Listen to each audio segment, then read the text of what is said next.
Hello everyone, welcome back to my channel Nandini's English class. আমি নন্দিনী। তোমরা কেমন আছো? আশা করি সবাই ভালো আছো এবং আমার ক্লাসগুলি কেমন লাগছে তোমরা যদি জানাও তাহলে খুশি হব। আর যদি আমার ক্লাসগুলো ভালো লেগে থাকে তাহলে অবশ্যই সাবস্ক্রাইব করে পাশে থেকো। তো আজকে আমি যার বিষয়ে পড়াবো, আজকে আমি একটি বায়োগ্রাফি করাবো। তিনি হলেন ভারতের এই ভারত মায়ের কোলে তিনি জন্মগ্রহণ করেছিলেন এবং মহত্তম দেশপ্রেমিকদের মধ্যে অন্যতম ছিলেন তিনি হলেন নেতাজি সুভাষচন্দ্র বোস। আজকে নেতাজি সুভাষচন্দ্র বোসের বায়োগ্রাফি করাবো। তো চলো শুরু করা যাক। নেতাজি সুভাষচন্দ্র বোস একজন সত্যিকারের হিরো বলা চলে আমাদের দেশের। Netaji is one of the greatest patriots ever born in India. Netaji ভারতের সর্বকালে জন্মগ্রহণকারী একজন মহত্তম দেশপ্রেমিকদের মধ্যে অন্যতম ছিলেন। বর্ন অন 23 জানুয়ারি, তিনি জন্মগ্রহণ করেছিলেন 23 জানুয়ারি 1897 সালে ইন কটক ইন ওড়িশা। কটকের ওড়িশাতে তিনি জন্মগ্রহণ করেছিলেন।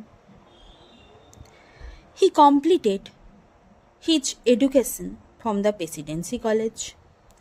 তিনি কলকাতার প্রেসিডেন্সি কলেজ থেকে and the Scottish Church College in Kolkata এবং স্কটিশ চার্চ কলেজ থেকে তার শিক্ষাটা সম্পূর্ণ করেছিলেন। He tried ICS exam and ranked in the merit list. তিনি ICS পরীক্ষায় বসেন এবং মেধা তালিকায় তার স্থান অধিকার করেন। But as all the official jobs in India were under the British, কিন্তু ভারতবর্ষের সমস্ত চাকরি কি ছিল? ইংরেজদের অধীন ছিল। He did not join the services, সেই জন্য তিনি কী করলেন? ওই কাজটিতে যোগ দিলেন না। He became the mayor of Kolkata, তারপরে তিনি কলকাতার মেয়র হন।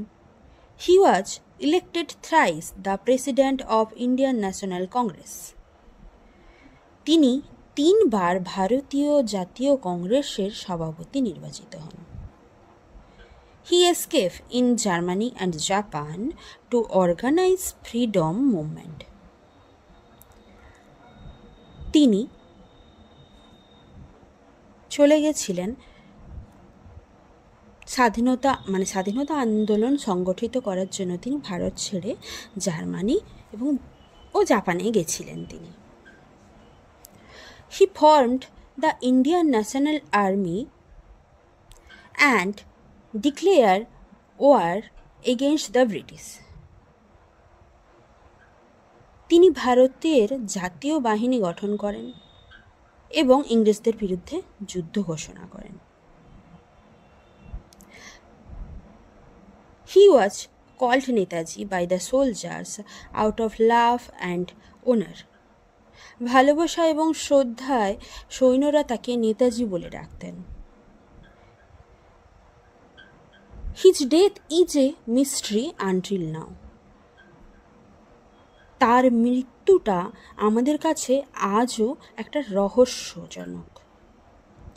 He will be remembered forever for his bravery and honest love for the country. তিনি দেশের প্রতি তার যে সৎ ভালোবাসার জন্য আমাদের কাছে চিরস্মরণীয় হয়ে থাকবেন। তো এইটাই ছিল একটা নেতাজি সুভাষচন্দ্র বোস সম্পর্কে একটি ছোট্ট বায়োগ্রাফি, ওনার জীবনী নিয়ে। তোমরা ওইভাবেই লিখতে পারো। Thank you all. আজকের ক্লাসটা এতটুকুই। পরের ক্লাসে আবার নতুন ভিডিওর সঙ্গে আবার দেখা হবে।